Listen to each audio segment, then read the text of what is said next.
Pakistan Deep State Islamist Organization IAMC on July 28 shared a graphic of an article that claimed Hindutva icon and freedom fighter Veer Savarkar justified the rape of Muslim women. The IAMC is an organization known for its anti-Indian and anti-Hindu narrative.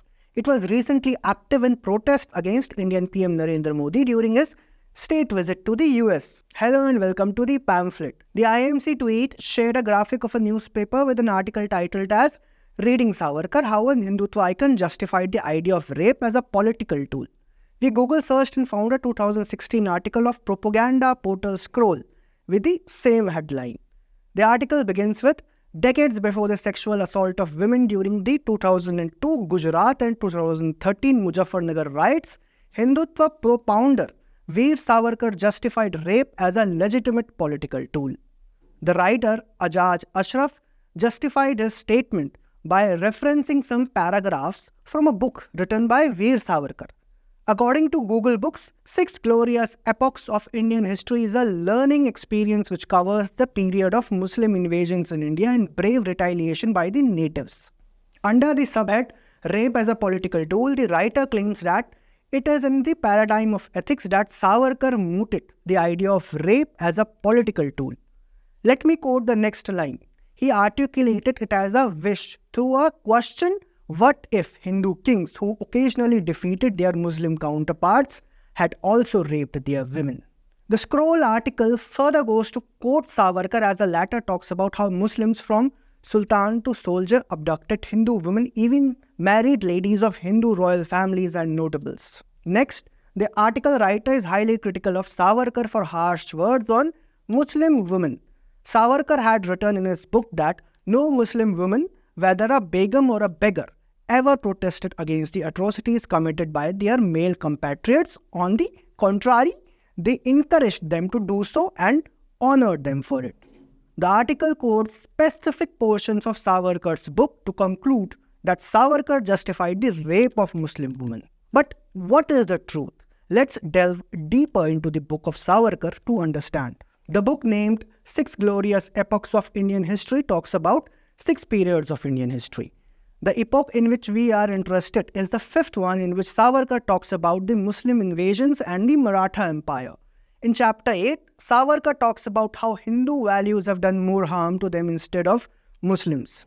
He writes, every Hindu seems to have been made to suck, along with his mother's milk, this nectar-like advice that religious tolerance is a virtue. But nobody ever explains to him the essence of that precept. If that alien religion is also tolerant of our own religion, our tolerance towards it can be a virtue. He constantly questions this Hindu virtue, which talked about sparing the womenfolk of enemies. Savarkar also brings forth a point rather untouched by any historian before: the role of Muslim women in crimes against Hindu women.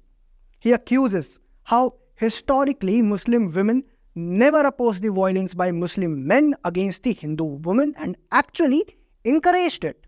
He also goes on to mention the treatment received by the women of defeated Muslim rulers from the victorious Hindu kings, as he gives examples of Chhatrapati Shivaji Maharaj and Chimaji Appa.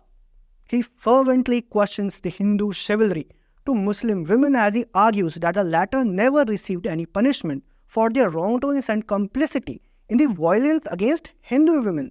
Quoting Savarkar, suppose if from the earliest Muslim invasions of India, the Hindus also, whenever they were victors on the battlefields, had decided to pay the Muslim fair sex in the same coin or punished them in some other ways, that is by conversion even with force, and then absorbed them in their fold then. For a person reading it at a glance, this might sound offensive, be it Hindu or a Muslim. But without being judgmental, let us read what Savarkar wrote next. He added, then with his horrible apprehension at their heart, they would have desisted from their evil designs against any Hindu lady. If they had taken such a fright in the first 2 or 3 centuries, millions and millions of luckless Hindu ladies would have saved all their indignities, loss of their own religion, rape, ravages, and other unimaginable persecutions. One could see here that Savarkar is clearly talking about using retaliatory violence in the context of a bygone period of history. The Scroll article finishes with what we have told you so far. The writer does not make an attempt to read further. Savarkar further goes on to argue, well, did this misplaced chivalrous idea of the Hindus have any salutary effect on their Muslim foes? Were the latter ever ashamed of their sin of molesting a Hindu woman in view of this Hindu religious generosity and high-mindedness? Did the Muslims ever sincerely feel thankful to the Hindus for the safe return of thousands of Muslim women to their own kith and kin? Never. On the contrary, they again and again reciprocated Hindu chivalrous behavior with the same old treachery and atrocity, and thus held it to ridicule and scorn. Another important point that Savarkar emphasizes: the enemy women who enforced conversion and heaped all sorts of humiliation on our mothers and sisters had by that very devilish act lost their womanhood and their right to chivalrous treatment, and deserved nothing but only the most stringent punishment for their atrocious crimes. Indian history is full of stories of how Rajput women performed Jauhar, the act of self-immolation because they feared for their lives after the Mughal victory. The women were subjected to sex slavery and also forced to convert to Islam. The Hindu woman chose death over being enslaved by the Mughal invaders. In such a scenario, asking to imagine role reversal is not endorsing rape as political tool, but reminding people of forgotten history, because those who forget history are condemned to repeat it. The Scroll article tries to present as if Veer Savarkar tried to generalize violence against Muslim women, which in reality is far away from the truth. The article by Scroll was amplified by IAMC, an anti-India organization that wants to sow seeds of chaos in Indian society. It should be emphasized that Savarkar wrote about the possibility of lesser indignations on Hindu women over the centuries if Hindus had retaliated in the same way as their enemies. It's about imagining a possibility in a bygone era.